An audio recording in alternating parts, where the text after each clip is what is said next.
Good evening, everyone. It's 5:30 on Monday, December 15th, and I'll call this meeting of the Harrison Hot Springs Village Council to order. In the event there are power failures all through the Fraser Valley, in the event that a power failure hits this place tonight, since we won't have power, I will announce now that we will reconvene the meeting, hopefully when the power's on, tomorrow afternoon, that is Tuesday afternoon at 2 p.m. in the afternoon, and it'll take place in Memorial Hall. So if the power goes out, obviously I won't be able to make an announcement that everyone hears, so everyone, hopefully we won't have to do that, but in the event that we lose power, we'll reconvene tomorrow at 2 p.m. in Memorial Hall. I'd like to begin item 2. I'd like to acknowledge that our meeting today takes place on the traditional territory of Stahelis. No public hearing today. Introduction of late items. Are there any late items to introduce? Corporate Officer. Thank you, Mayor Tallon. It's not quite a late item, but I did just want to highlight that there's an additional supplemental piece of correspondence that came in after the agenda had been prepared regarding item 15C, which is the off-leash dog park update. A copy is on the website, and also I printed a copy for council. Thank you. CAO Cook. Thank you very much, Your Worship. I just had Fire Chief Genest in here. He just wanted to advise council and also the community that there are 2 prescribed burns that are up on the hydro right-of-way that is just southwest of town. And apparently they're receiving a lot of calls about it. To just be advised that that is not a wildfire. It is actually a prescribed burn. It looks like it's in 2 locations. Any further calls should be either sent to BC Hydro or BC Wildfire. Thank you very much. Thank you, CAO Cook. Yeah, I noticed a little bit of wood smoke in the air coming into the hall this evening. Corporate Officer, we'll just add this as a part of the update on the off-leash dog park. Do we need a motion to the effect to accept it? It'll just roll into there. Okay. So moved, Your Worship. Okay. Moved by Councillor Fascio that it be added to that package. Seconder to that. Seconded by Councillor Jackson. Discussion. All in favor? That carries. Any other late items to introduce this evening? I'll move to item 5, which is approval of the agenda. Can I have a motion to that effect? Moved by Councillor Vital, seconded by Councillor Schweinbenz. Discussion. All in favor, and the agenda is approved. Any declarations of conflict this evening tonight? Seeing none, I will move to item 7, and we'll take these one at a time. A motion that regular council meeting minutes of December 1st be adopted. Moved by Councillor Fascio, seconded by Councillor Vital. Discussion. All in favor? And that carries. B, that the Committee of the Whole meeting minutes of December 8th, 2025 be adopted. A motion to that effect. Moved by Councillor Vital, seconded by Councillor Jackson. Discussion.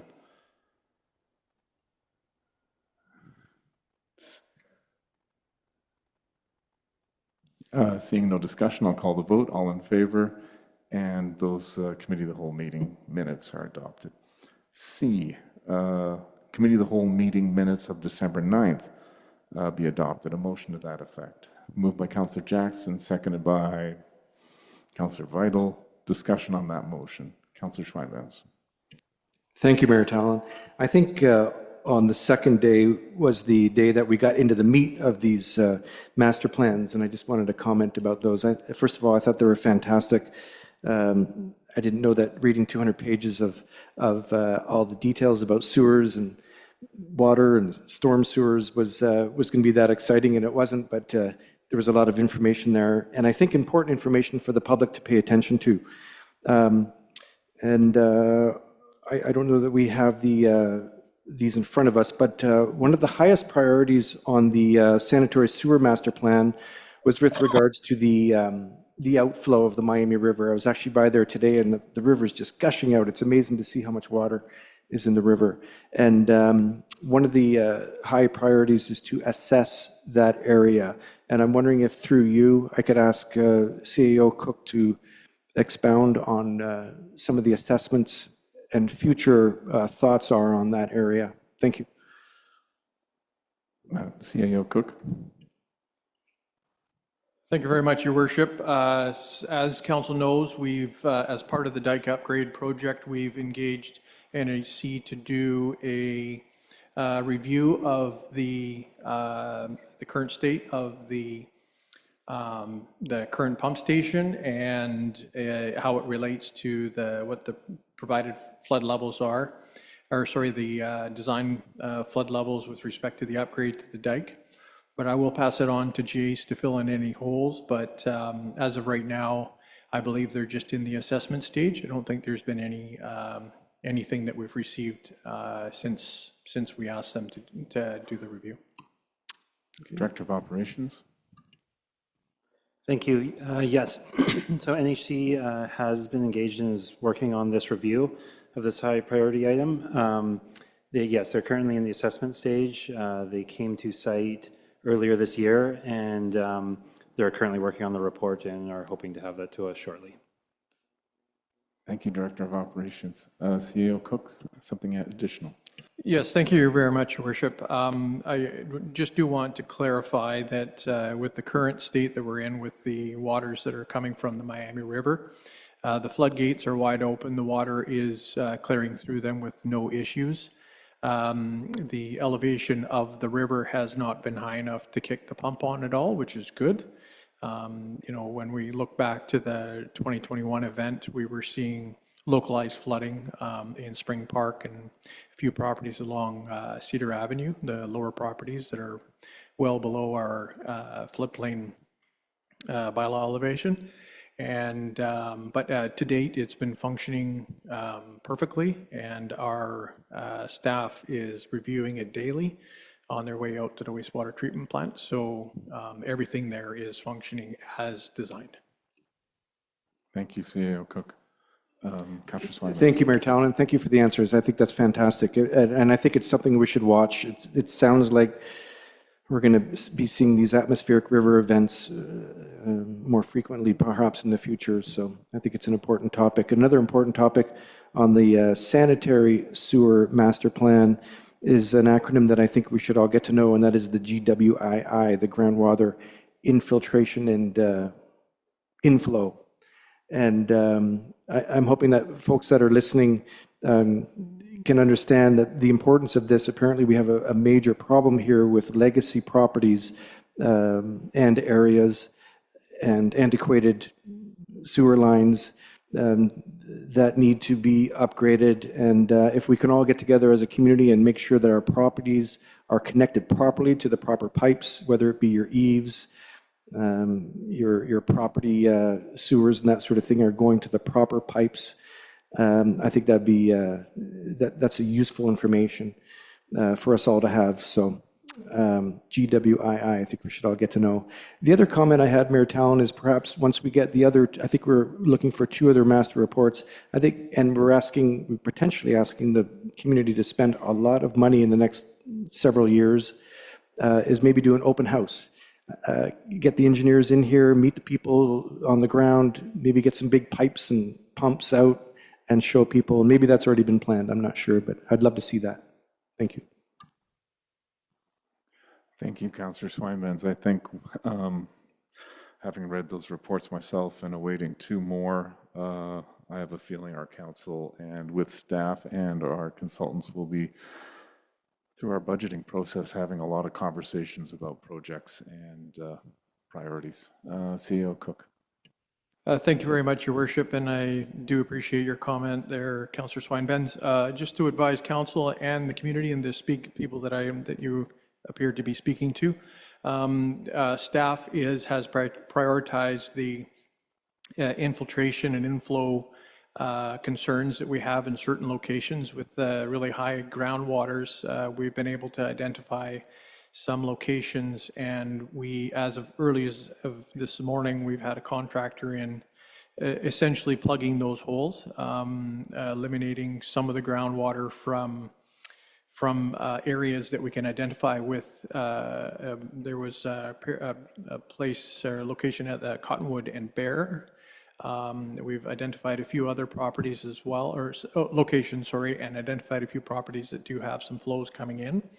But I do appreciate what Councillor Swinebans is stating is extremely important for residents to understand that stormwater being directed into our sanitary sewer does impact the long-term health of our sanitary sewer infrastructure.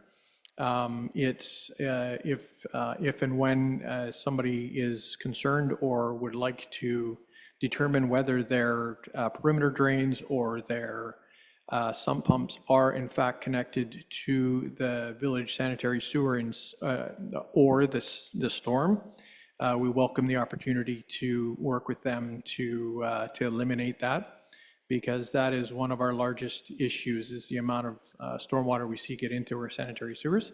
On any given day, we don't see major flows, and it's definitely not the sanitary, like the effluent that's creating our challenge.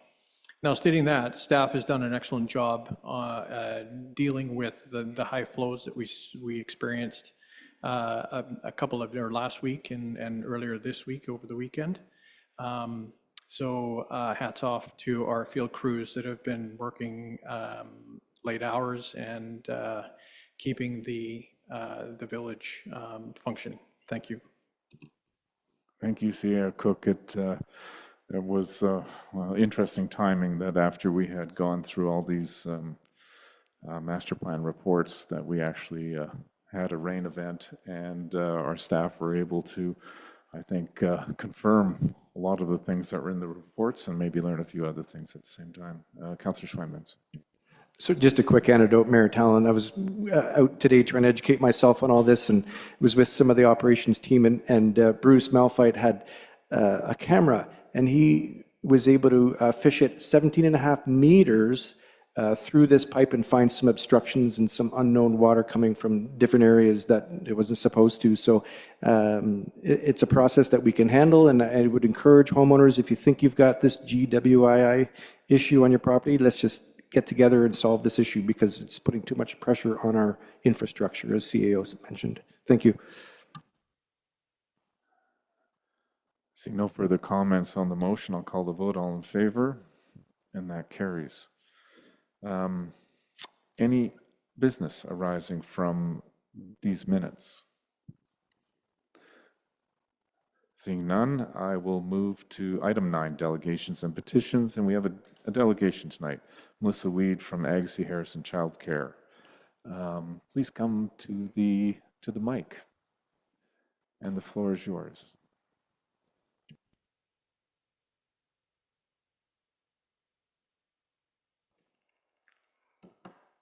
Good evening, Mayor Talon and Council. Sorry. I think most of you know me. My name's Melissa Weed, and I'm here to speak about the continuity of childcare in Harrison Hot Springs and how it intersects with the village's official community plan and the actions needed now to protect childcare sustainability for families in this community. Do this wrong. Better I turn it off originally. So the purpose of my delegation tonight, and you have seen my correspondence previously, I would like to go over briefly the history of childcare in Harrison Hot Springs and your role in supporting it, gaps in the current official community plan, particularly in Section 10, the provincial expectations under the Ministerial Order 32620, and my concerns with School District 78 and their Policy 2.70. And finally, I'm looking for the support that you've always provided for local childcare in the village. My intent is to ensure that childcare in Harrison remains stable, affordable, and protected through proper municipal and provincial processes. Childcare in Harrison Hot Springs exists today because of a very specific moment of transition that the village helped navigate. The original modular building on the school site was actually owned by the village and leased to the local parent-run nonprofit society. When that organization began to dissolve and ultimately close, there was a real risk that the licensed programming in Harrison would be lost entirely. At that time, in July 2012, I purchased the modular building from the Village of Harrison Hot Springs and entered into a long-term agreement with the Board of Education, relocating my home-based childcare program from Agassiz to Harrison Hot Springs. That long-term agreement began with intentionally low annual lease rates and long-term childcare agreements. Childcare was noted as a public necessity and that affordability and sustainability were essential to the program's success. This allowed us to stabilize the program, meet licensing standards, and build the foundation for a childcare system that now operates year-round in Harrison. With the village's support, we were able to leverage significant provincial capital investment into childcare infrastructure within the Village of Harrison Hot Springs. In 2014, supported by your letter at the time, Councillor Facio, that aligned with the intent with the official community plan, we were awarded over $90,000 in provincial capital funding to expand childcare at the Harrison Elementary site. With our contribution, and again in 2019, we sought provincial capital funding. We were awarded nearly $150,000 to purchase and install another modular classroom on school district property with the support of our contributions as well. Together, this represents nearly $250,000 of direct provincial capital investment, not considering my own investment in infrastructure in Harrison Hot Springs. The investment was supported by the village because it aligned clearly with the intent of the OCP at the time. The intent was to lower the median age of the community and supporting the attraction and retention of young families. As a result, Harrison Hot Springs now has 24 licensed infant toddler spaces, among other childcare spaces, for which a community of this size places Harrison among the highest per capita infant toddler spaces in the Fraser Valley. Infant toddler care is the most expensive and difficult form of childcare to sustain. The fact that these spaces continue to operate year after year demonstrates that our incumbent operations are sustainable and affordable, operating under strict provincial and licensing funding requirements. The OCP Amendment 1229 and the ACC framework concerns me. The recent OCP Amendment Bylaw 1229 references amenity cost charges framework, which explicitly identifies daycare and childcare facilities as municipal amenities.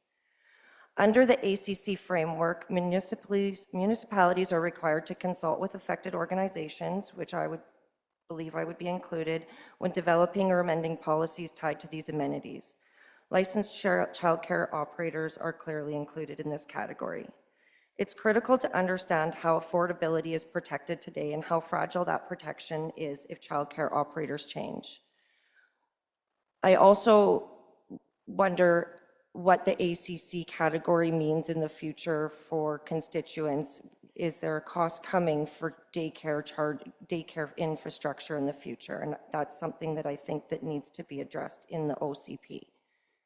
Our programs are affordable because they are governed by provincial funding agreements, including the Child Care Fee Reduction Initiative. Under these agreements, our fees are capped.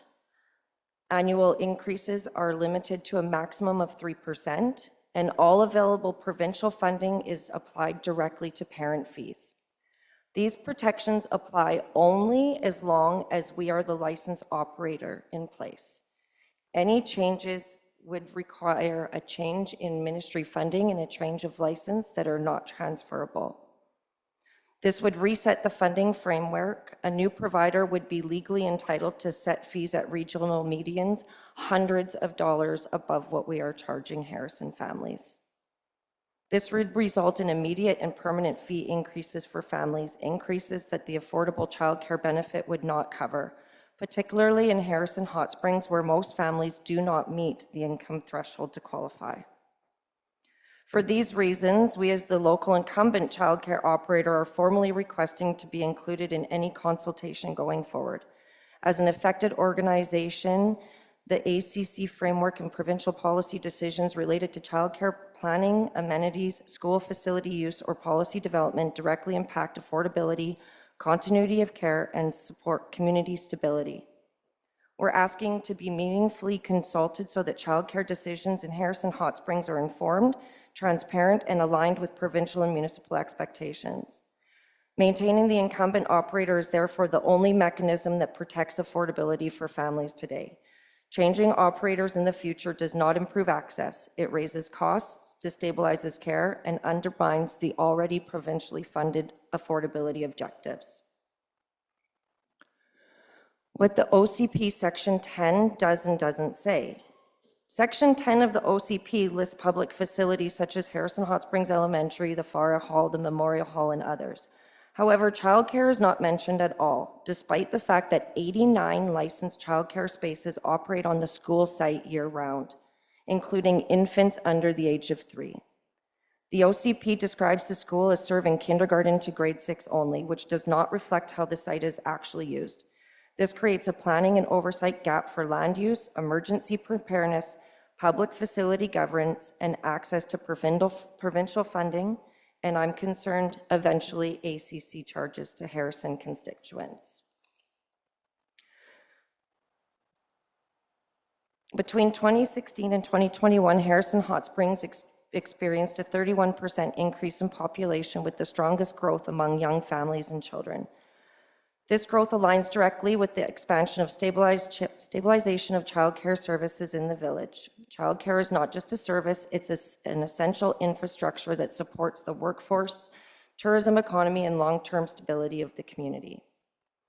Section 10.3A, policies of the OCP, say that the village should encourage SD 78 to consult with council regarding childcare facilities, and applies to the use of childcare on district property within the village.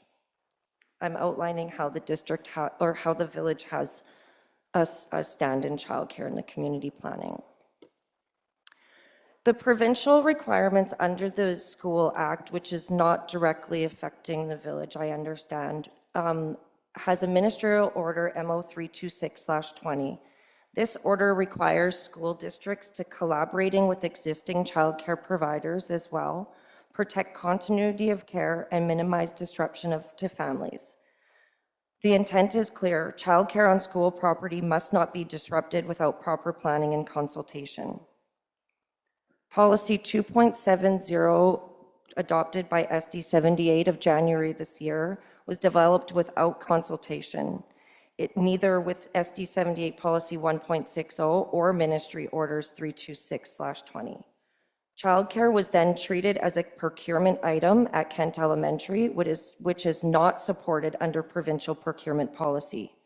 Childcare is not a good or service, and provincial funding agreements are non-transferable. I currently have an active investigation file with the Office of the Ombudsperson reviewing the development of Policy 2.70 and the tendering process with SD 78. Tonight, what I'm requesting is your continued support for the provision and sustainability of local childcare, recognizing the long-standing childcare services operating within the village, supporting the continuity of that childcare at Harrison Elementary School, and expect the same expectations as I do of SD 78 to comply with MO 326/20. Support my request to amend SD 78 policy 2.70 to protect incumbent programs, and support the inclusion of childcare in the future OCP and amenity planning. In closing, I would just like to say that childcare in Harrison Hot Springs exists today because of thoughtful long-term collaboration between the village, the province, and the school district. My request is grounded in legislation, planning policy, and demonstrated outcomes. I'm asking for your support to ensure that Harrison families and childcare have stable, affordable, and protective services. I welcome your questions. Thank you, Ms. Weed, for the presentation. It's quite informative. I don't think there anyone on council would disagree that having childcare in the village is part of the important fabric of what makes Harrison Hot Springs a good place to live, and particularly for those with school-aged children. The licensing and regulation of childcare, daycare facilities, as I understand it, is a provincial responsibility combined with the school board. I think it's a little bit outside our purview as a local government. While we obviously support having daycare, childcare facilities in the village, and certainly recognize your contributions with your business, and that facilities operating today, as I understand it, which is great. The province, through their ministries, and the school board, they're the ones responsible for licensing. The future OCP revisions, we certainly take note of that, and when the OCP comes up for review again, I think there could be a running list being kept by staff of the types of things that may be considered for future revisions to official community plan when that happens.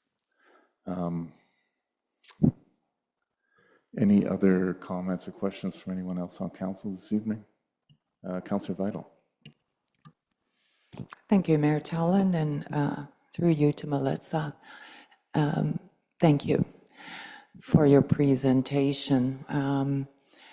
I share Mayor Tallon's view that certainly the village does support childcare here in Harrison, especially with our growing population and more younger families deciding to move into the village. So I do wish you good luck in your pursuit of this. Thank you. Councillor Swinburne. Thank you, Mayor Tallon. Thank you for your presentation, Ms. Weed. I'm going to read a sentence here. Preschool and childcare facilities are critical for the continued support of young families in our community. These words written over 10 years ago by Councillor Fascio. And I don't think they could be any truer then as they are now. We are trying to lure young families into our community. And we, in fact, are directing development to diversity of homes to support young families. Critical to this is the provision of daycare. And I know that in my own circumstance with two young boys, the daycare that we went to originally for a couple of years was at our local school was canceled for a program cut, and we had to drive across town to another facility, and it was a problem. And my concern here, Council, if I could, is that the school district may lose the focus and on the need for childcare in our community and move it down the road into District of Kent to another school.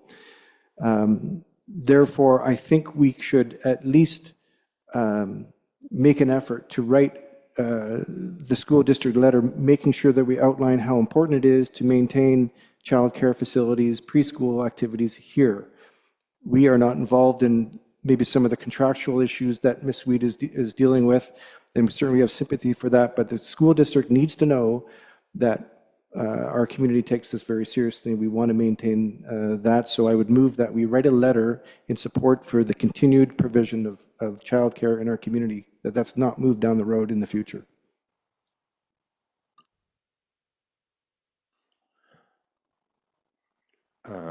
The motion for a letter, is there a seconder to that motion? Seconded by Councillor Faccio. We should discuss the motion.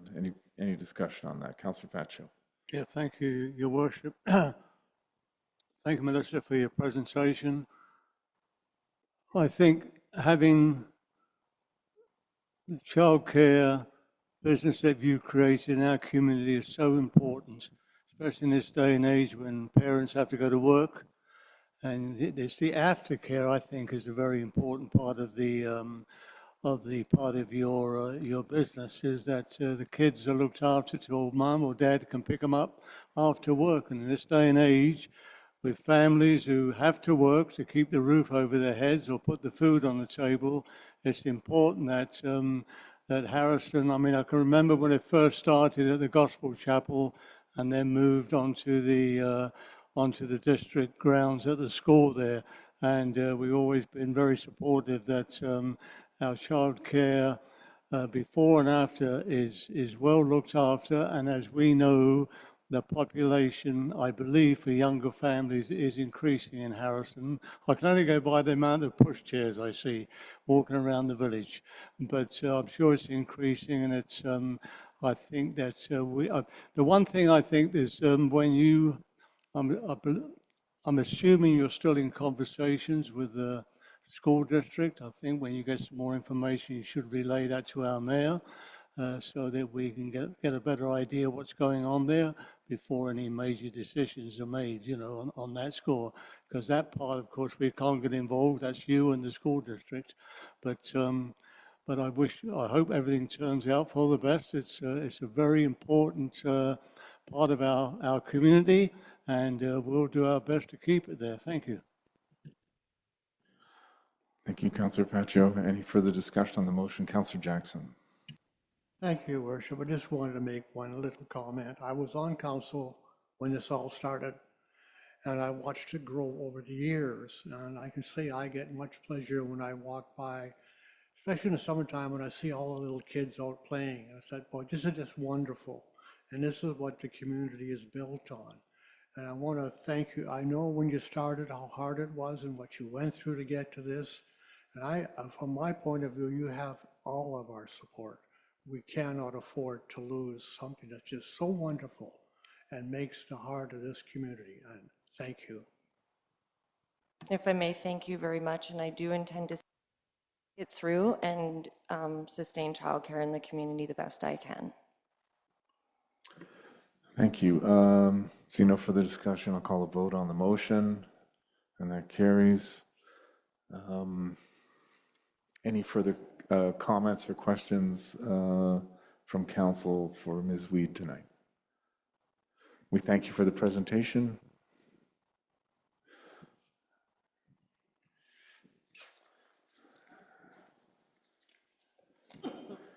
Which takes us to item 10, which is correspondence. Could I have a motion to receive the correspondence this evening? Moved by Councillor Faccio, seconded by Councillor Jackson. Discussion on that motion to receive the correspondence. Call the vote. All in favor? That's it. Business arising from correspondence. I'm going to start tonight. Couple of important pieces of correspondence from Mr. Webster. To start with the matter he raises concerning the recent lower court decision, sort of known as the Cowichan decision regarding lands in Richmond. There was a response from staff to his original inquiries. Where I have spoken, it noted that I attended a conference at UBCM earlier this year, got a briefing on that decision and its potential implications for any number of parties. And I also have spoken with our MLA, Tony Luck, noting the concerns and the questions that this lower court decision has made, recognizing that it's being appealed by many parties, as I understand it, to a superior court. In those meetings, seems that Mr. Webster's misunderstood the reply, talking about no updates, analysis, or formal communication. I think there's been a fair bit, and I think this goes to perhaps some of the uncertainty that the Cowichan decision creates. throughout BC, but particularly for those in Richmond that are affected by this. And to that end, I encourage Tony Luck to raise with the province that two things. One is encourage the province to continue to try and work towards concluding modern agreements with BC's Indigenous people that clarify and confirm their treaty and Aboriginal rights, so that all Canadians, all BC residents, everyone can rely on those and have certainty as to what that means. And secondly, to let the province know that where municipal interests may be impacted, that local government should have notice and have an opportunity to speak to their interests, and that's important, that should be considered in those treaty negotiations. And those negotiations, they are really the responsibility of the Crown, either the federal government or the BC government. The Village of Harrison Hot Springs is not a crown in a constitutional sense, and that's not our responsibility. But that said, I do believe that the village does have a role to play in reconciliation, and there's lots of work that can be done on the reconciliation front that the village can do, and to that end, we have meetings with Stehelas and understand what their interests are in the village and talk about things of mutual interest. I would like to suggest to Mr. Webster, these are really important matters, and I would encourage him to join myself and other councillors on National Truth and Reconciliation Day and have opportunity to hear some of the stories from Stehelas and participate directly in reconciliation in that important work.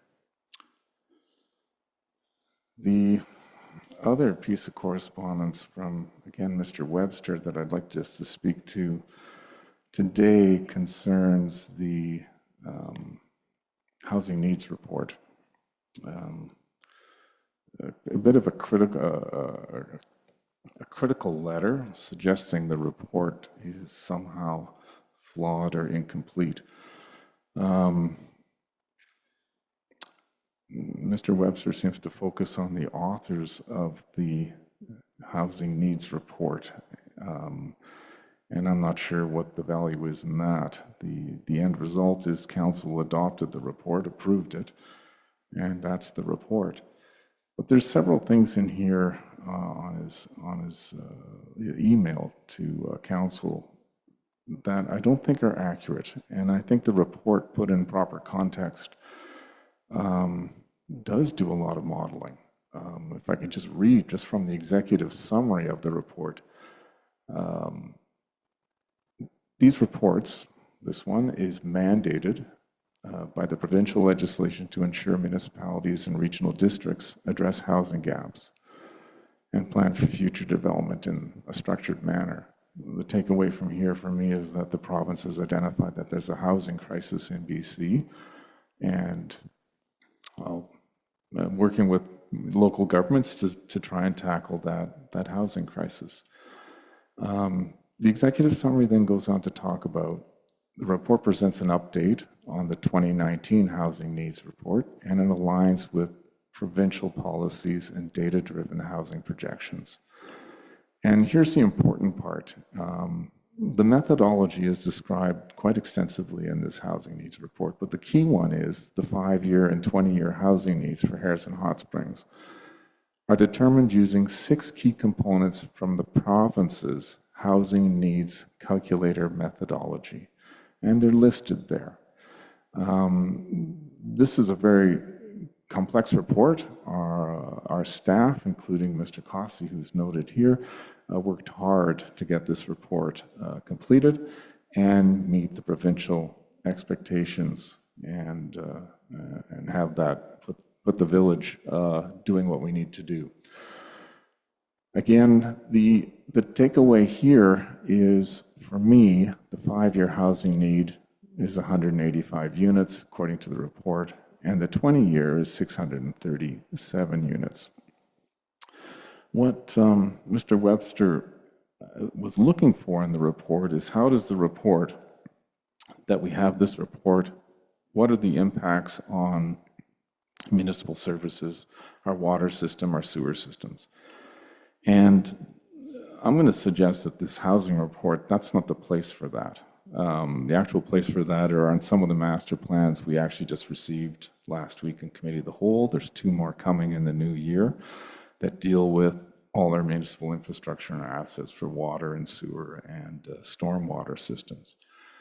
We also have the official community plan, and it'll be the work of our staff and council to take the housing needs report, look at the official community plan, look at the various master plans, and look at the priorities of the village and make some decisions in the best interest of the village how to go forward. So it's not a flaw in the housing needs report that it doesn't speak to municipal infrastructure. That's in other reports. It'll be our challenge as a council to work with this plan, the official community plan, the housing needs report, and all our master plans, along with all the other expectations of the village, to try and make sure good decisions are made and the delivery of municipal services in Harrison Hot Springs can continue in a sustainable and very effective way.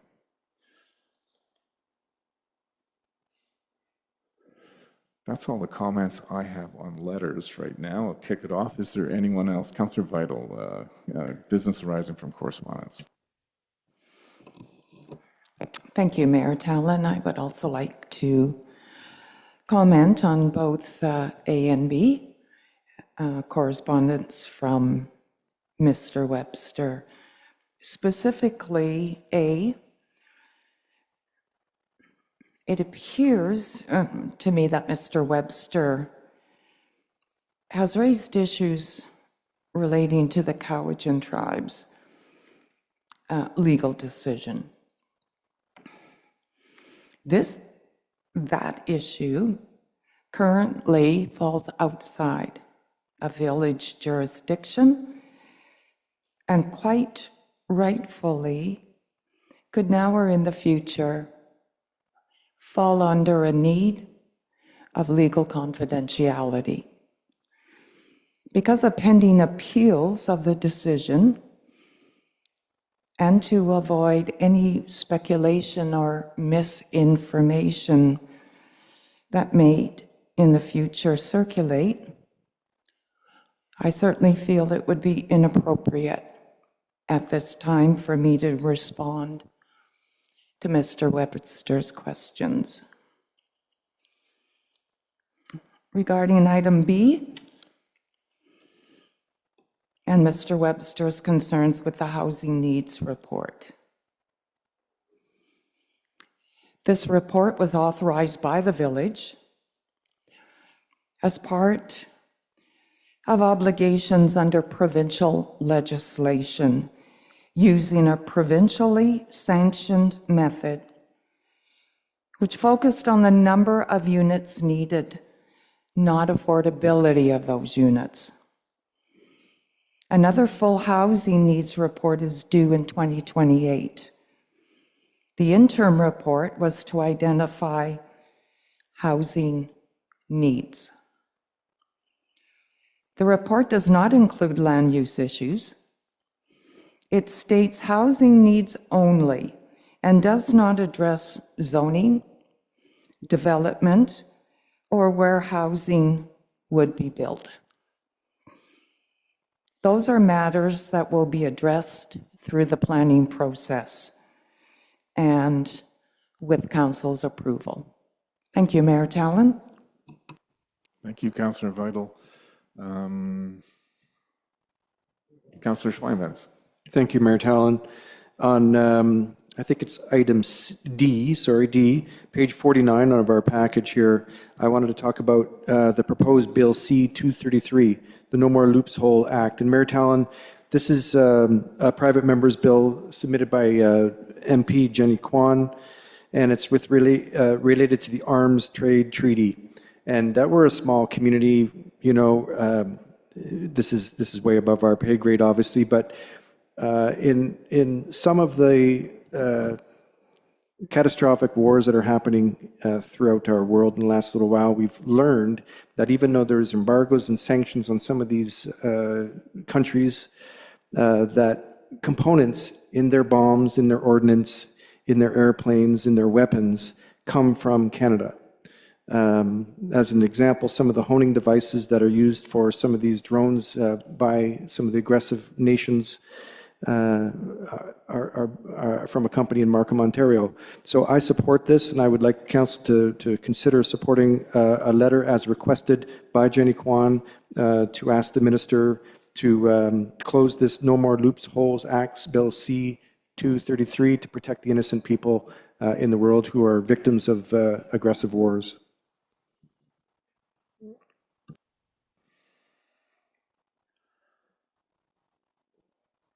Maybe I didn't propose that as a motion. Sorry. I would move, Mayor Tallon, that we consider sending a letter in support as requested by Jenny Kwan. Thank you.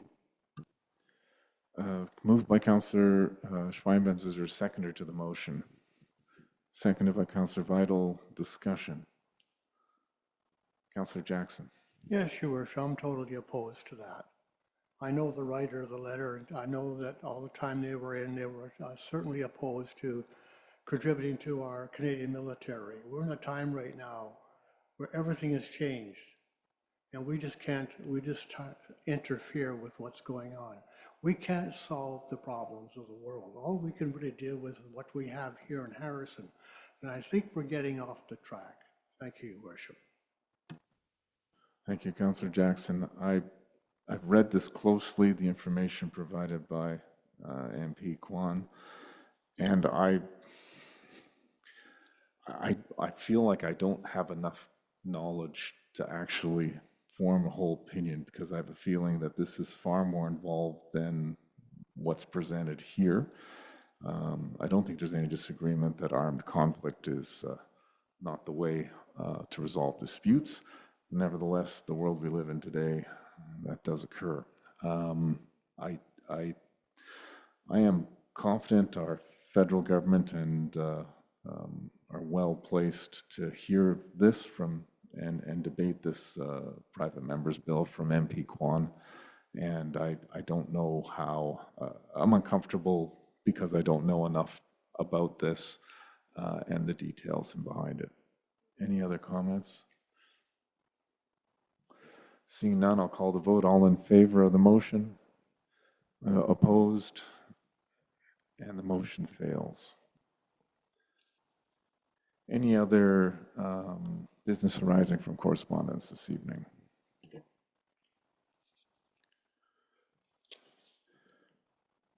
Seeing none, I will move to reports from councillors. Who would like to start this evening? Councillor Vital. Thank you, Mayor Tallon. December 8th and 9th, I attended 2 full days of Committee of the Whole meetings. On December 13th, I had the pleasure of attending the Fire Department banquet and awards night. And I do want to extend my deepest thanks to Chief Genest and our Fire Department members for your dedication to our village, not only for emergency response, but also for your constant presence in our community. Your service, leadership, education, and support for community events help to make Harrison a safe and caring place to both live and visit. Today, I attended a virtual meeting with Senior Lower Mainland Local Government Association Executive with Minister Malcolmson. We had the opportunity to discuss the ongoing issues with funding for poverty reduction and food insecurity. The minister was actually very gracious and recognized our concerns and our advocacy, and has promised to work with us further. I did raise the issue that the concern also with the current flooding causes me some concern with food production coming in the spring. It was a very, very good meeting. It was a virtual meeting, and I find things are more productive with ministers when you can meet with them for a half an hour or 40 minutes rather than the speed dating that occurs at UBCM. And finally, Mayor Tallon, this upcoming weekend is the final Winter Bells 2025 campaign. And I want to thank the organizer and the community volunteers and members of council who have participated in ringing the bells. You will see me one more time this Saturday from 11 to 1 at Muddy Waters. Please remember that all proceeds go directly to the Community Services Food Bank and other programs. Please give generously, as there has been a substantial increase in food bank users this past year. So if you're walking by, give me a wave and drop a bill or two into the bucket. Thank you. Thank you, Councillor Vital. Councillor Pacho. Thank you. Thank you, Your Worship.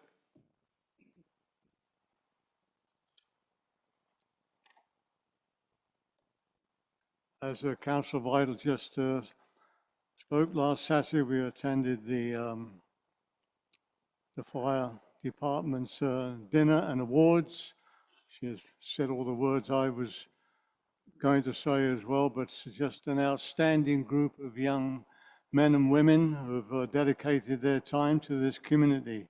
And it's a great, real group of younger ladies and gentlemen who are putting themselves out, not just to do local firefighting, but also interface firefighting as well. And we're in good hands. I'd like to thank our crew and staff during this high water situation. They've been out at all hours. The first night that it happened to the wee hours of the morning, checking all our lift stations and catch basins. This is not a high flow, as I would call it. It's a very low flow to what I've compared over the many years when water's been right up to the beach washrooms and flowing into Spring Park. So let's keep it that way. I have to thank them for the great work that they're doing, and again, our village is in good hands. Last week, your council had a 2.5 days of strategic planning, some 20 hours involved, I believe, looking at existing infrastructure into the future. That was just part of it, as a lot of it was enclosed to deal with other situations. But it was a well-run and carried out many important issues dealing with our community. Just like to thank our communication staff of Community Services on the latest newsletter. Again, as I've mentioned on one of the social media sites, that this village and residents are getting more informed than ever before through newsletters, mail-outs, to let the public know what's going on in the community. And I thank them for doing this. This is a great way of informing our public. And of course, if you have something to say, get into it, Harrison, and have your say. There's other projects that are coming up pretty soon. At the regional district, they were celebrating on the Thursday, December 11th, 30 years as FVRD. Prior to that, it was the Dewdney Alouette, I believe. As Councillor Vital says, The community services and the food bank needs your help. The mayor of Mission said that they're up 25% over last year for food hampers for the communities there. We had a delegation by Deanne Stephen regarding the Hemlock Valley Resort Association. They want to put an association together to come under the district tax, municipal and district tax. They had to get consent of 50% of homeowners and 50% of the assessed value to create a resort association. That's what they're after doing up there at Hemlock. And we'll hear more about that as time goes on. The FVRD Parks and Trails 2050 Plan 2025 User Survey. In July 2025, the FVRD engaged in Prairie Research Associates to conduct the 2028 Park and Trails User Survey. I'll just give you a quick rundown here where it relates to the East Sector. This was to do satisfaction with facilities. East Sector, 45% was satisfied. 29% was somewhat satisfied. Satisfaction with facilities and services, 62% was satisfied, 23% somewhat. Satisfaction with facilities and services by park, 46%, 36% somewhat. Satisfaction with facility, I just said that one. Overall satisfaction with visits by parks, 43% satisfied, 46% somewhat. Safety while visiting the parks, 51% felt they were very safe, 43% was somewhat. I'm going to give this whole program over to our community services manager. I think that will become very useful when they're doing their next year's parks and trails in our area. And I believe that takes care of my report, except I'll just take this occasion now to wish all our residents and businesses a very Merry Christmas, a prosperous and safe New Year, and stay safe out there. Thank you. Thank you, Your Worship. Thank you, Councillor Fatjo. Councillor Jackson? Your Worship, yes, on the 4th of the month, I met with Scott Hargrove, who is the CEO of the Fraser Valley Regional Library. He came out to Agassiz for his annual trip, and we had a little chat there about however he had 25 other libraries to go to in the next week or so. So it was a great thing, and he gave them some chocolates. I really enjoyed the way the staff put together the presentation for our retreat. It was very easy to follow, and I personally believe that we accomplished what we really wanted to do, and we're going to put forward what needs. And of course, we now have our has to do the budget, and I wish them all the best on that going forward. I also attended the fire department party, and I find it so rewarding to go and see so many young people there. You know, it is really, really, so I know that that part of it's in good hands. And thank you, Your Worship. Thank you, Councillor Jackson. Councillor Swinburne. Thank you, Mayor Talon. Going to start off by just talking about the flood that, the extreme weather event that we had last year. And as someone who went through the Abbotsford one a few years ago, I can tell you that it's people that come to the rescue and make things better and mitigate the damage. And I just wanted to shout out to our staff more specifically, because while we're in our warm beds and sleeping, these people were up all night. And I know, for instance, Jace Hodgson was up all night, not because he has a newborn baby, but because he was coordinating all the things that were going on that evening and into the next day. And these 4 people that I'm about to name were up all night also, making sure that sewers were flowing, that the wastewater treatment plant was working, that the nuts and bolts of our community could survive this weather event. So folks like Tyler Simmons, Bruce Malphite, Greg Vitkoy, and Todd Calfee were up all night and into the next day and even into the next night to make sure that we were safe. So I just wanted to shout out to them and make sure that they were singled out. And I know there's others I've probably missed, but thank you to the staff. And this really shows a level of operational excellence that I think we should be very proud of. I also wanted to this is the last council meeting before the end of the year and the last one for 2026. And just wanted to express gratitude for a lot of things. You know, there's been a lot going on in the world this year. I know a lot going on in my life and in the village. But I just wanted to express gratitude for the staff and under the leadership of Tesla Tyson over there. You know, we've accomplished and completed at least six master plans. And these plans with council and staff and public input are going to help us prioritize and really shape the way that this village is going to look in the years to come. And I'm very excited about it. To have achieved that level in this past year is fantastic. Wanted to thank the rest of staff, folks like Scott, our CFO, CAO Amanda, Christy, Jace,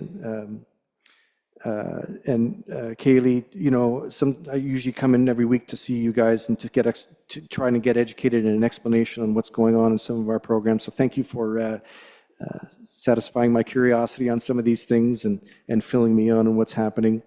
Also, outside of the office, to our operations staff, there aren't many of them, but they're a good team that makes sure our grass is cut, our weeds are pulled, dangerous trees are cut down, garbage is picked up, and sewers are running. So thank you to those people that are seen and unseen, and to the public. If you ever see them, please give them a thank you. Also to the community, you know, to the people who participate in our community and who've contributed so much. People like at the Arts and Festival Society, Tourism Harrison, people who volunteer and make these events that we do are great. There's dozens and dozens of volunteers that volunteer time after time and event after event. And these are people that are the cornerstone of our community. People who volunteer for committees and those who show up for council meetings and keep us accountable. Businesses, these are our ambassadors that greet us in the community and greet visitors from around the world. I forgot to mention Agassiz Harrison Community Services. Thank you. Even people on social media who are engaged positively and constructively, holding us accountable and giving us ideas. We really appreciate it, and I'm grateful for that. And lastly, thank you to my fellow council members for, again, satisfying my curiosity on a lot of different things and answering questions and being willing to debate and open up our minds, our collective minds, to some of these issues that we're grappling with. I think we're in for a fantastic next year. We have so much to accomplish. We've already accomplished much. So I'm looking forward to it, and thank you. And lastly, thank you to my family. It's been a heck of a year, but we move on, and next year is going to be much better. Thank you. Thank you, Councillor Swinbanks.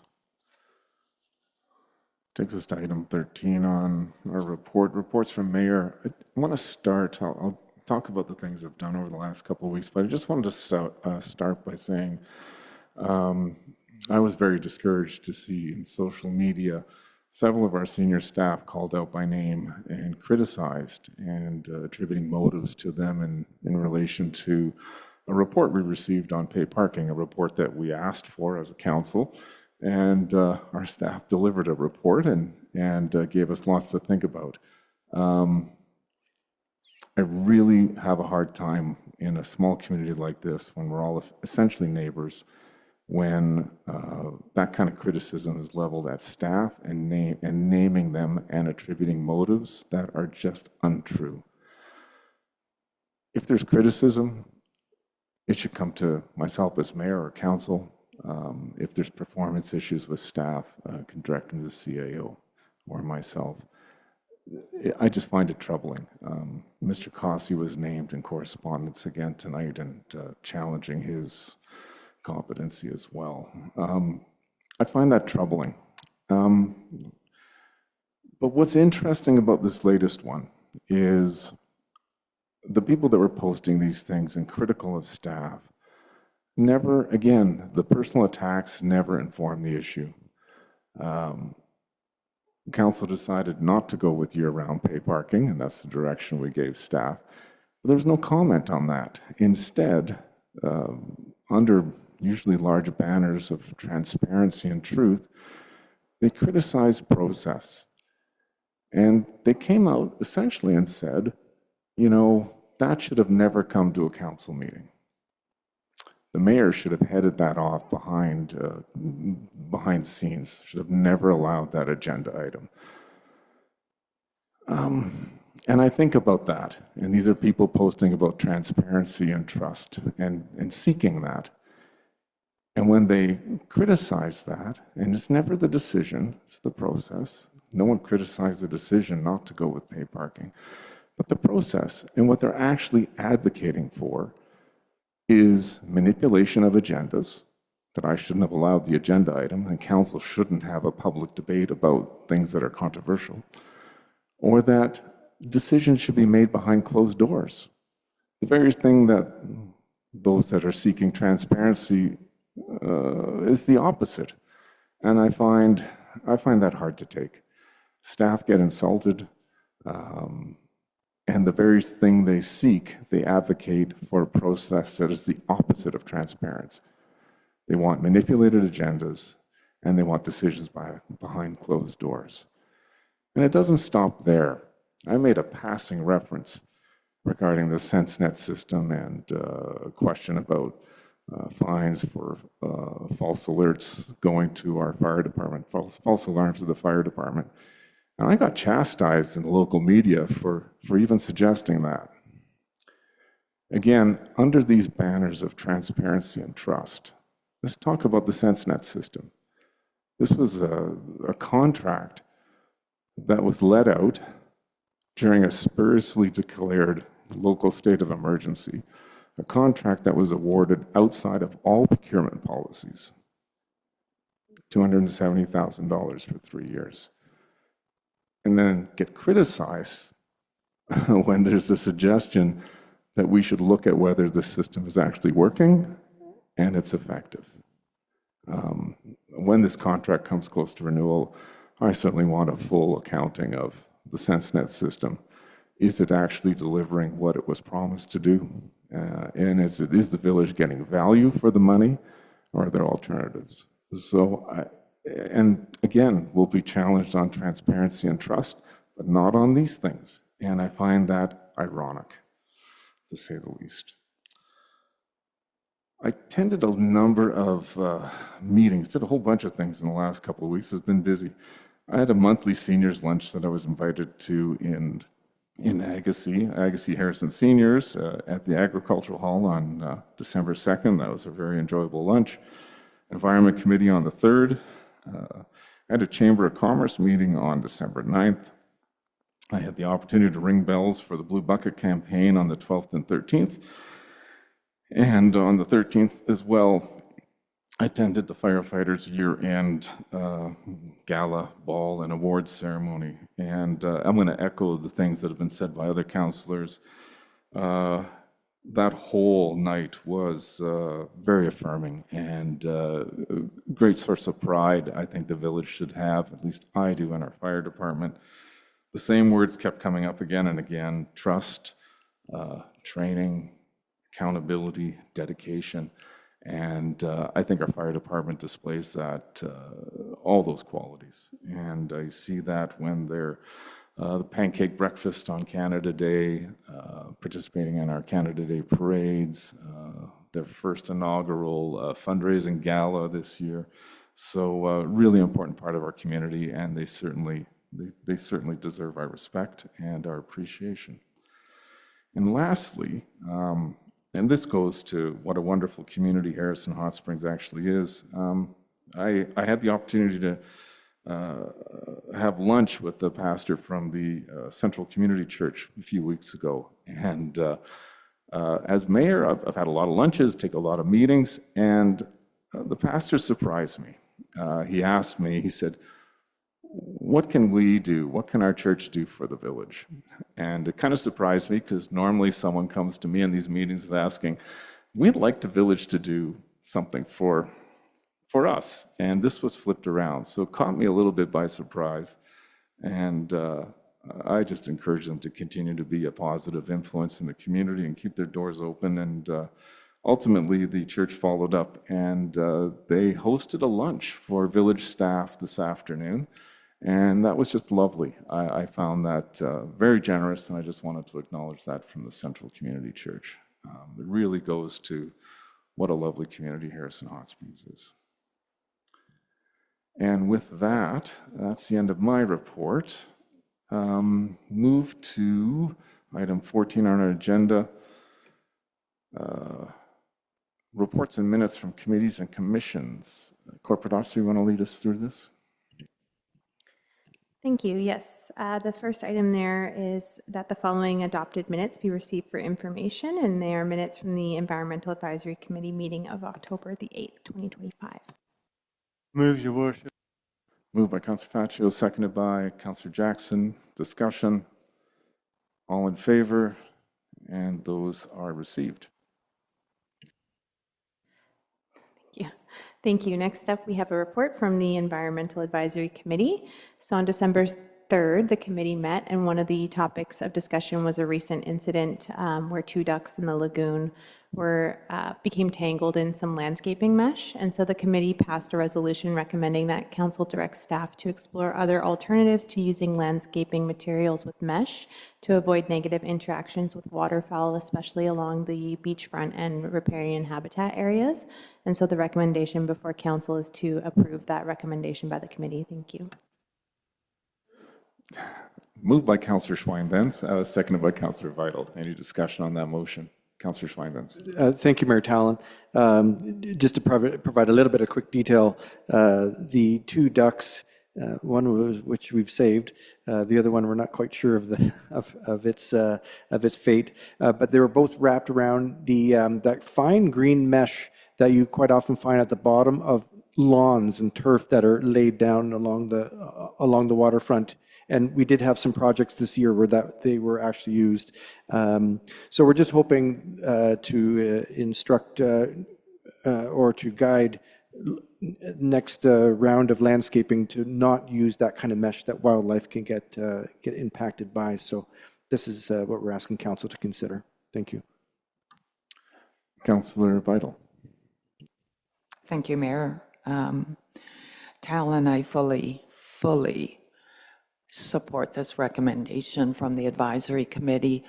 I have this material, Councillor Schweinbetz, when landscaping was originally done in my backyard, and I haven't had birds entangled in it, but I know our pet cat at one time got a paw in it. So I think it's time to move ahead. I think that material is outdated. I know its original intent was to hold down sod while sod grew or whatever. So but I think that today there are alternate materials and whatever that can achieve that. So I thank you, and I fully support this recommendation. Thank you. Seeing no further discussion, I'll call the vote. All in favor? And that carries unanimously. Corporate Officer, back to you. Thank you. We're moving on to item 14C, which is a report from the Committee of the Whole. On December 8th and 9th, the Committee of the Whole met and passed several resolutions. I won't read them all out, but they are relating to a non-farm use application to the ALC, wildlife-resistant waste bins, honorariums for deputy mayors, information on the 2019 Lagoon Master Plan, and adoption of the water, storm, sewer, and sanitary sewer master plans. Page 65 and 66 in the agenda package outline all the recommendations that were passed. And the recommendation is that council adopt the report of the Committee of the Whole. Move, Your Worship. Moved by Councillor Faccio, seconded by Councillor Jackson. Any discussion on that motion? Seeing none, I'll call the vote. All in favor? And that is adopted. Back to you, Corporate Officer. Thank you. We're moving on to reports from staff, which is item 15. My first report here is regarding the committee work plans and 2026 budgets on page 67. So over the last several months, the committees have been hard at work developing 2026 work plans and budgets, and this is a new process as outlined in the recently adopted council procedure bylaw. The committee and work plans and budgets are all attached to the report, and they each outline the proposed projects for 2026 that each committee plans to undertake. Some highlights include reviewing and updating the village's accessibility plan, continuing with some form of physical exercise programming here at the hall, participating again in Communities in Bloom, this time in the Full Bloom category, and once again hosting the Earth Day in May event. On page 69 of the agenda package is a breakdown of each committee's budgetary request, with the overall figure being $15,200. And I just want to highlight that although the recommendation this evening is to approve these work plans and budgets, they are still going to be subject to approval of the 2026 financial plan. If there's a project that council does not feel is supportable at this time, council can either amend the plans tonight or return them to the committees for further amendments. There's several recommendations. I'm not sure whether council would like to take them individually or take it all in one. I'm hearing all in one. So the recommendation is that council approve the Accessibility, Age-Friendly, Communities in Bloom, and Environmental Advisory Committee 2026 Work Plan and Budgets, and that staff be directed to incorporate the committee's budgetary requests into the 2026 financial plan. Moved by Councillor Vital, seconded by Councillor Schweinbenz. Discussion on the motion. Councillor Vital. Thank you, Mayor Tallon, and thank you to the committees and to staff. This certainly is an evolution in the committee's work, and I applaud you with that. To our CAO and perhaps our financial officer is best to answer this, but I know I have had some inquiries as to when our budget process will take place, and thank you to our financial officer for, sending council a very brief update today, but perhaps it would help answer some residents' questions if we could just get a brief timeline for budget. Thank you.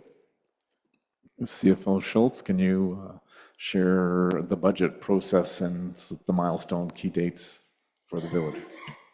Thank you, Mayor. Excuse me. Thank you, Mayor Tallon. Yes, we're working hard on the budget right now, gathering information. We're hearing everything that council's been talking about lately and trying to incorporate it the best we can. As previous years, basically, we'll be introducing the budget to council in January. And that date is yet to be set, of course, usually at a committee of the whole meeting. Then we'll take council's feedback from there. We'll incorporate that into the budget. We'll do a budget open house, which the public is absolutely encouraged to attend and ask questions and provide feedback at that point. We'll do second and third reading, and then we'll do adoption in hopefully late February, early March. There's multiple steps along this path that both council and the public will have lots and lots of opportunities for input, and we very much welcome that input as we go. Thank you. CFO Schultz, just a follow-up from me. When does the budget have to be passed? What are our deadlines and what are our targets? The absolute deadline for the province, and what are we targeting? Thank you, Mayor Tallon. The hard deadline by the province is May 15th. Of 2026. We're targeting as obviously as soon as possible, but early March as adoption is our target. Thank you for the clarification. Councillor Schweinbenz. Thank you, Mayor Tallon. Just more of a comment. I just wanted to just express my appreciation for council's acceptance of all these committees. It's sometimes committees get frustrated because they want things to happen right away and full support. But councils enrich our decision-making process. They are the bridge between us and the community, and I've never seen these so well formalized, and it gives structure to our ideas and visions, some of which are crazy, and but it gives credence to what we're trying to do and trying to accomplish. So thank you for council to have an open mind about all this. And also to the public who might be listening, please get involved in committees, because they are the way for you to express your voice and to bring constructive ideas to our village. So thank you. Thank you, Councillor Swinburne. Councillor Pachu. Oh, thank you, Worship. Yeah, I'd just like to thank I think this is probably the first time where committees have had a budget to have been put forward to the budget deliberation. I think it's a wonderful idea. You all notice that the accessibility committee is 0, but that's all right. Don't worry about it. That's through grant funding. But no, it's a great idea. This hasn't been done before, and it's a good way that the committees have some expenditure to move forward with their committees. And also it helps the committees feel better that they're actually doing something in the community. So thanks again to our staff for bringing this forward and implementing this. And we still have to pass it, the budget, but I'm sure it's going to be passed. Thank you. Thank you, Councillor Pachu. I just have my appreciation to all the committees for their hard work, thinking ahead for the year, and staff working with the committees to gather all the information and bring it forward to us. My own views are the budgets there provide huge value to the village, and when we get time to budget time, I'll be looking at this favorably as well. I'll call the vote then. All in favor? And that is, what are we approving these budgets? Thank you. Subject to the budget plan, the fiscal plan. Corporate Officer, next item. Thank you. We're moving on to item 15B. I have a report regarding the Bear Stewardship Community Program. Earlier this year, Council received a delegation from Lori Roberts from WildSafe BC. And as a result of that presentation, staff were asked to research a bear stewardship committee. This report contains a lot of information about human-bear interaction statistics and what steps must be taken to become a Bear Smart community, and what the associated costs are estimated to be. After reviewing this information, staff feel that becoming a fully Bear Smart community is cost prohibitive and not supported by available statistics at this time. Having said that, though, it's very clear that there's strong support in the community for the protection of both wildlife and people, and there are other steps that the village can take to prioritize this, including increased communications and public education, enforcement of waste management bylaws, some property maintenance bylaws, and as well in the committee work plan that was just adopted, the Environmental Committee has proposed to take a look at some wildlife protection strategies outside the scope of the Bear Smart program. So the recommendation is just that this report be received for information. Moved by Councillor Jackson, seconded by Councillor Swinburne. Discussion. Councillor Swinburne. Thanks, Mayor Talon. Probably about a year or 14 months ago, I think I was the one who moved and sponsored the idea of becoming a Bear Smart community. So I just wanted to explain what this is and what this isn't. And this is not a surrender to the fact that we're not going to become a Bear Smart community. This is just a realization that it might be beyond our scope to undertake at this current time all these 6 steps to become officially a Bear Smart community. However, we aren't giving up. I mean, there's a passionate group of people out there who can form a committee or a nonprofit organization, such as is being done in the East Sector or whatever other passion projects there are out there. People can organize themselves and work towards solving the solution. Even if we can't afford to do all of these steps as a village, we can still become the best bear-aware, wildlife-aware, and smart community in British Columbia if we put our minds together. So let's keep working towards that. Thank you. Thank you, Councillor Swinburne. Councillor Vital. Thank you, Mayor Talon. Thank you for the report. In our village, bear encounters, I think, is something that we have made a really good effort to try to manage, especially in the spring, summer, and early fall. It seems that unsecured garbage and other attractants is being addressed through bylaws, the expansion potentially of wildlife-proof bins, and certainly resident and visitor education. I think to adopt a bear stewardship community program would just increase our staff time with our already stressed, and not stressed, but our already over the top staff requirements, and especially for our small community. And I think that increasing staff time is something that really, really must be considered. And I do believe that we have implemented tools which are already available to us. I think we should continue with village-specific tools that are currently working, and it's not to say we could not introduce further policies in the future. So I would encourage residents who may have a very strong interest in pursuing this type of program. As you said, Councillor Schweinbantz, look at forming a committee or even a nonprofit group. So thank you, Mayor Tallon. Thank you. I think there's lots we can do without a formal committee at this time. I think education is a key part, and enforcement of some of our bylaws, and taking some of the very practical steps there. I'd like to eliminate all negative interactions with bears in the village. And hopefully, well, we'll take stock and see what the spring brings this year.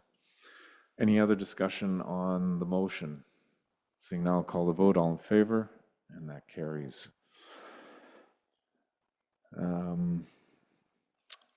I think I'm turning this over to Communications Community Engagement Coordinator, the next item.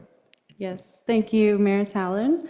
At the September 8, 2025 regular council meeting, council authorized the installation of a temporary off-leash dog park at Spring Park from mid-September to December 2025. Council also directed staff to collect and report back on community feedback and user experience following this trial period. The temporary off-leash dog park operated from September 22nd to December 1st, 2025 to evaluate demand, site suitability, and community preferences for a permanent facility within the village. A total of 31 respondents completed the online survey, and staff have summarized the results in the attached What We Heard report. Survey feedback indicates strong community interest in establishing a permanent off-leash dog park in the village, with Spring Park identified as the preferred initial location due to its central and walkable setting. As mentioned earlier this evening, staff did receive a letter from a resident after the survey response period, which has been added as a late item for council's information. Other potential locations, such as the East Sector lands or Rendell Park, were noted for potential future expansion. Rendell Park would require additional research if the public is proposing the desire for a dog beach area. It would not be recommended at this time while the village continues to work through flood protection measures in this area. Council approved staff submitting an application to explore the possibility in the East Sector. However, this approval is dependent upon the ALC, and staff are not anticipating a response to this application for a minimum of 6 months. Staff recommend consultation with neighboring residents to inform final site selection, design details, and amenity placement. Staff will also assess drainage and explore placement options within Spring Park.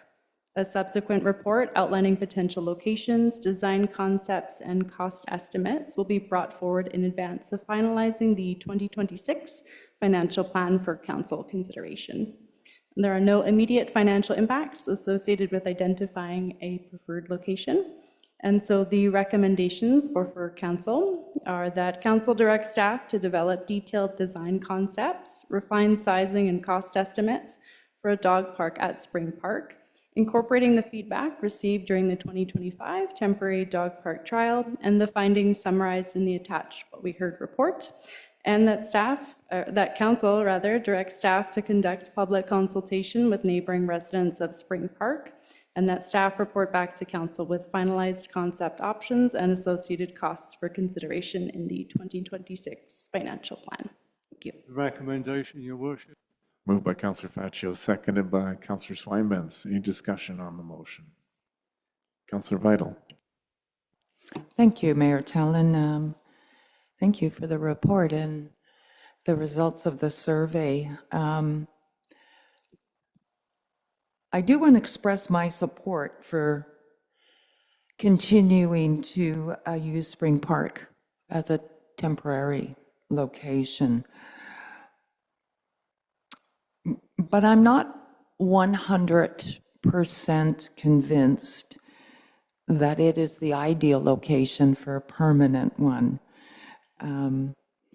due to a couple of reasons. One is limited parking and proximity to residents and other park users.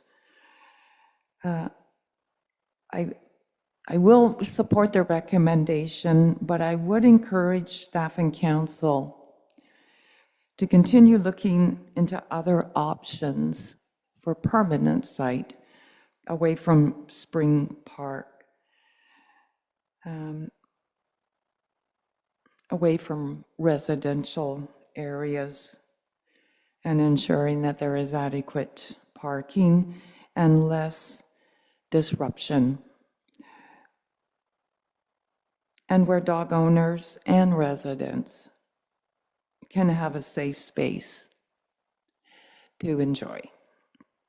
As I said, I do support staff's recommendation, especially with speaking to residents in that location, and I make note of the late item correspondence that did come in.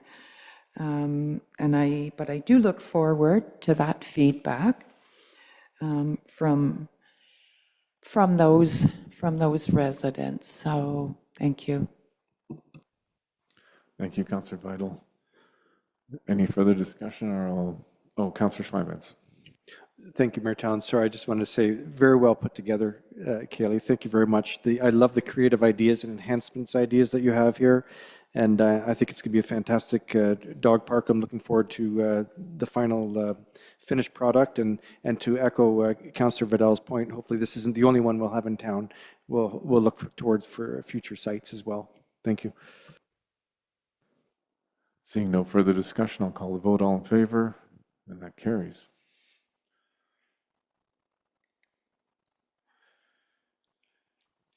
And we're on item 16, and Mr. Cossey, are you online, and can you lead us through this? Certainly, Your Worship. This is the purpose of this report is to present a revised zoning amendment bylaw for council's consideration. As we're all aware, in November 17, 2025, during one of the council meetings, we had a chance to review the first draft of the bylaw. Staff at that time, or council at that time, directed staff to send it to the committee of the whole, and that meeting was held on November 25, 2025. And part of the review on November 17th included looking at the definitions of employee housing, housing cooperative, non-market housing, supportive housing, and the adding regulations regarding these types of homes. During the meeting or the committee of the whole meeting on November 25, council just requested that these types of housing would only be located in the residential and commercial zones, and they would follow the applicable zoning regulations. At the December 1st, 2025 regular council meeting, the report of the committee to hold was adopted and the motions were ratified. So now we've put the bylaw together for council to review and update. And as previously advised under section 464, paragraph 2 of the Local Government Act, it prohibits public hearings on the zoning bylaws if an official plan is in effect for the areas that is a subject of the zoning bylaw. In this instance, the village is required to publish a notice that a public hearing is prohibited.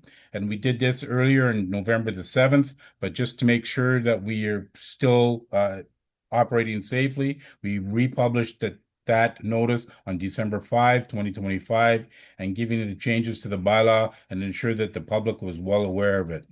Pursuant to section 480 of the Local Government Act, a zoning bylaw may be adopted at the same time as when it is given third reading. With that, Your Worship, staff is recommending that zoning amendment bylaw number 1230, 2025 be introduced and given first reading, and that zoning amendment bylaw number 1230, 2025 be given second reading and second and third readings, and that zoning amendment bylaw number 1230, 2025 be adopted. The final bylaw that we've attached to this report, Your Worship, it's a visual aid that shows all of the amendments as it applies to the current zoning bylaw. And I would like to compliment the corporate officer for thinking of adding this visual aid because it makes things easier to understand and comprehend. Move first reading, Your Worship.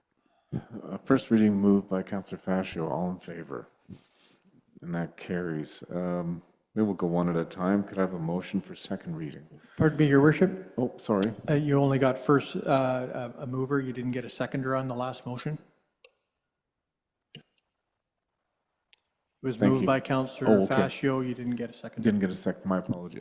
Moved by Councillor Fascio. Who would like to second first reading? Councillor Vital? We don't discuss, but we do have a seconder. Thank you for the reminder. All in favor of first reading? And that carries. Could I have a motion for second reading, please? Moved by Councillor Jackson, seconded by Councillor Swinevans. Discussion on second reading. Councillor Swinevans. This is where we discuss second reading. Thank you. Thank you, Mr. Cossey. I know that this has been a long road for all of us, and I grin at the first, second, and third reading because I think, for me at least, this is probably 12, 13, and 14, to tell you the truth, going through all this. The province wanted to do a whole lot, and I think we just met the bare minimum, and I think that's what the community wanted us to do, and I'm very grateful that we've come to this. It's very much diluted and watered down from what we might have been facing, so I'm glad that we came to that conclusion. Question for Mr. Cossey, though. In it here, on the final sentence of page 91 of our package here, it states, as previously advised, due to the Local Government Act, it prohibits public hearings on zoning bylaws if, and then there's four reasons why that might be the case. So if these new employee housing, housing cooperative, non-market housing, and supportive housing, if one of them came up and it required a variance, would we be able still to do a public hearing? It would still come to council with a potential public hearing. Is that correct? Mr. Your Cossey? Worship, it would come to council as a development variance permit application, and normally there's no public hearings associated with development variance permits. However, there is a referral inside of the development procedures bylaw that allows council to send it out 100 meters, 200 meters from where the property is to let the neighbors know. Councillor Swinevans. Okay, thank you. So just to clarify, if something large should happen or be applied for in our community, and council suggested it, we could have a community-wide public hearing if we so desired. Mr. Cossey, I think the word public hearing is probably, Mr. Cossey, can you clarify if it's that would be considered a public hearing? Development variance permits, it's by referral. There is no public hearings associated with variance permit issuance. It's only just a referral process. Thank you, Mr. Cossey. Does that answer your question, Councillor? Who would we refer it to? I'm not so sure I'm understanding. So I want to get to the crux of this. If something large, as an example, is applied for, as we all know where this is going, I think we've promised the public that we would have a public hearing or a public open house at least to get comment on potential applications that may happen. So I just want to make sure that that is still possible if this is passed. Mr. Cossey, I'm not quite following the promise. Mr. Cossey, can you quickly summarize if a developer seeks a variance, what the council procedures are associated with that? If a developer is seeking a variance, they have to apply for a development variance permit. Inside the development procedures bylaw, which dictates how we process applications, the development variance permit does not go to a public hearing. It is only circulated if at council's discretion anywhere, let's just say it's at spot X, and council at its discretion can say, well, we want it to go out 100 meters, we want it to go out 200 meters from site X, so that they can share that with the neighbors, so to speak. It's not a public hearing in the way a normal public hearing is held. It's just people, if they're going to respond, usually do so in writing, and then we look at all of those issues and we bring it back to council and say, this is what was brought up through the referral process. Mr. Cossey, for a development variance permit, can council request that the proponent arrange for a public open house? Yes, you can do that, because you got that flexibility under section 11 of your development procedures bylaw. Thank you. It's a public notification meeting. Thank you. Does that answer your question, Councillor Swainmans? That satisfied my curiosity, Mayor Tallon, because we promised the public that if something large was built in certain areas, that we would do that. So that satisfies me. I think we've diluted this and watered this down enough that I can accept it. I just wanted to clarify that point, that if something large that came to us in the next couple of years, that we would be able to get public input on this, more than just a few neighbors around, but get community-wide input on this. And I think that would enrich our decision as to what to do. Councillor Swainmans, yeah, I don't think there's any disagreement with getting public input, but the term public hearing has a specific meaning in our procedures bylaw, and I don't want to mislead anyone about the requirements for a public hearing when there isn't one. So, Councillor Faccio. Yeah, just for clarification, through you, Your Worship, Mr. Cossey, it is not a public hearing, it's a public open house put on by the developer or proponent. Is that correct? That's correct, Your Worship. So it's not a public hearing. This is put on by the developer at his wish. We can request it and he can put it on. But the other part, which Mr. Cossey was just saying quite rightly, is that the public does have a chance to discuss the project, because it can go out 100 meters or 200 meters. So letters can come in to say, no, I don't like it, or this should be done. So the public do have an opportunity outside of a public hearing. So you have to bear that in mind as well. Thank you.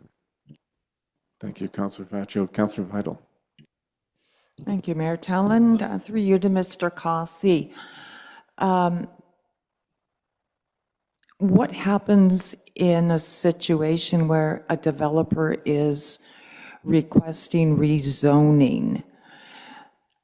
Are we then obligated for a public hearing in that situation? Or again, do we fall under the criteria here in the zoning bylaw. Thank you. Mr. Crossi? Yes, Your Worship. In that situation, depending on the circumstance, if that's already identified in the OCP as an area where it's going to allow that type of activity to happen, then no public hearing is now authorized as per the legislation.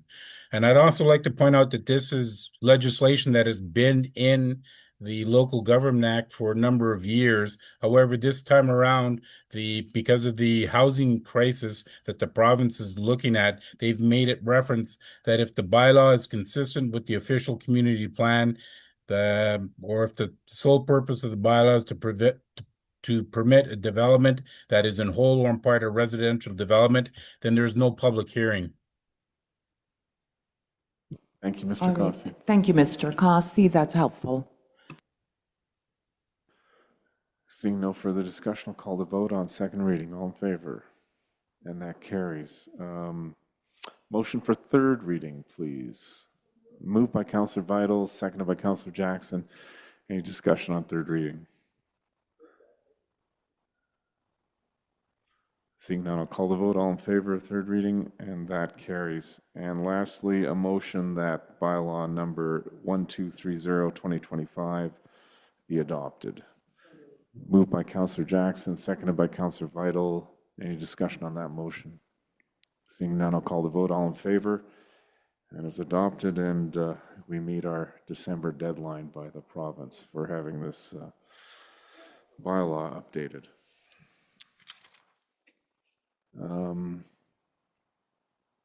Item B, who am I looking to for miscellaneous corporate officer? Thank you. For these next two items, there's no staff reports associated with them, as they've been discussed at several previous council meetings. However, Section 59.2 of the Community Charter requires that council provide an opportunity for persons who consider themselves affected by Business License and Regulation Amendment Bylaw number 1231 to make representations to council. So on December 5th, notice of this bylaw was posted inviting written submissions. None were received. However, at this time, council should provide opportunity for verbal submissions regarding the bylaw from members of the public. Thank you. Is there anyone in the building tonight or online that wishes to comment?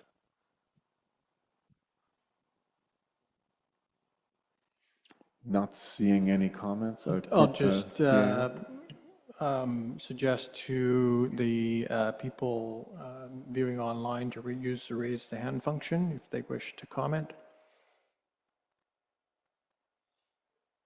There are no hands in the air. Thank you.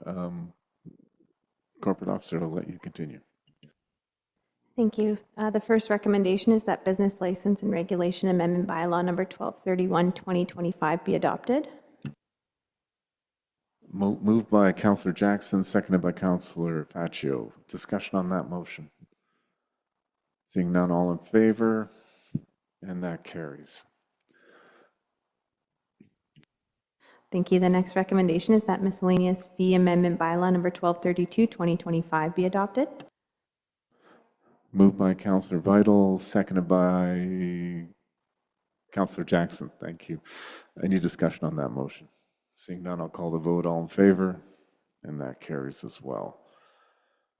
And item C, is this back to you, Corporate Officer? Thank you. Yes, this is following a similar process. There was a report at the last council meeting regarding the intermunicipal business license scheme. It's an amendment to include home care employment in the licensing. So the recommendation is that intermunicipal business license amendment bylaw number 1235-2025 be adopted.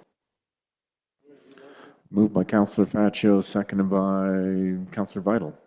Discussion on that. Don't see any. I think we talked about it a lot last meeting. All in favor, and that also carries. There was no new business this evening. Are there any notices of motion tonight? I don't see any notices of motion. Question period, item 19 on our agenda. Is there anyone who wishes to address council tonight in Municipal Hall? I don't see anyone running to the mic. I'll turn it over. Is there anyone online that would like to address council?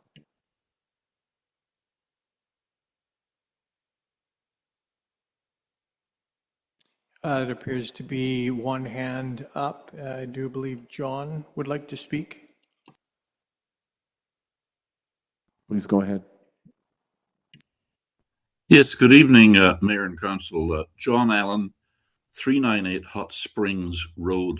I'm quite interested in the discussion regarding the outfall of the Miami River into Harrison Lake and the review of the twin Archimedes screw lift stations, which aren't actually pumps.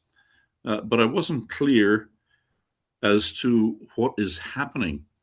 I think I heard somebody say that somebody called NAC, which is initials for some company or consultant, I presume, is going to review the pump station. And in light of the recent report from the other company called Water Something, I'm confused as to why NAC is doing the review when Water has already just done a review and has raised some serious questions about the whole idea of what we do with the water in Harrison Hot Springs and how we get it out. In saying that, I must point out that a lot of the water that we're dealing with at the dike doesn't originate in Harrison Hot Springs. It originates in the district of Kent, which comprises maybe 80% of the watershed that we're trying to drain.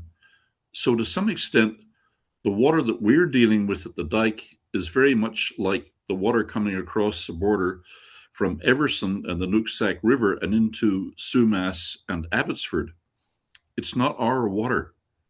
It's water passing through the village that we are stuck with dealing with, and which, if we fail to deal with it effectively and get it out of the watershed and over the dike, is going to continue to flood the village as it has done in 2021 and is attempting to do at the moment. So I just like some assurance from council that whoever is doing this review, and I'd like to know who NAC is and what their terms of reference is and what the public input opportunities are. I'd like to know much more about that.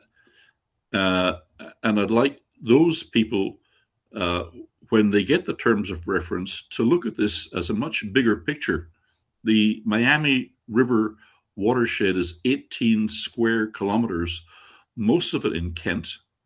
And Kent has been working diligently for years to improve their drainage, which effectively puts all of the water falling in the Kent agricultural area into Harrison Village faster and more efficiently, which just kicks that whole problem downstream and leaves us with the issue at the dike.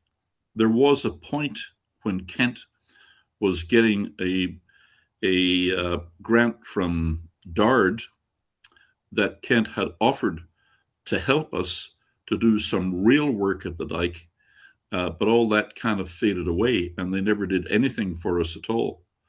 The original, if you go back into the historical record of when the dike was built, there were various promises from the Fraser Valley Diking Commission to install a large lock gate channel through the dike.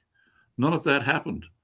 And I think that what needs to happen, instead of rearranging the deck chairs and fiddling with the problem, is that somebody has to grasp it and say, we really need to restore the capacity of the Miami River to discharge into Harrison Lake. And if that requires a 20 by 20 or 30 by 30 channel controlled by lock gates, that's what we need to do. It's time to stop fiddling with this and take it seriously, remembering that the Miami River was probably 120 to 150 feet wide at that point with an unlimited bottom. And we have dammed the river and continue to suffer from the outfall of that bad decision. So can you please question, who Mr. Allen? NSC is and what their terms of reference are? So, couple things. You asked what is happening. I heard earlier tonight that there is no flooding in Harrison Hot Springs, that the floodgates and the pump system, the Archimedes screw pump, are working as designed and as expected, and there is no problem, even with the heavy rains we had experienced several days ago. The master plans we received identified a whole range of deficiencies, I think they called them, or areas to look at.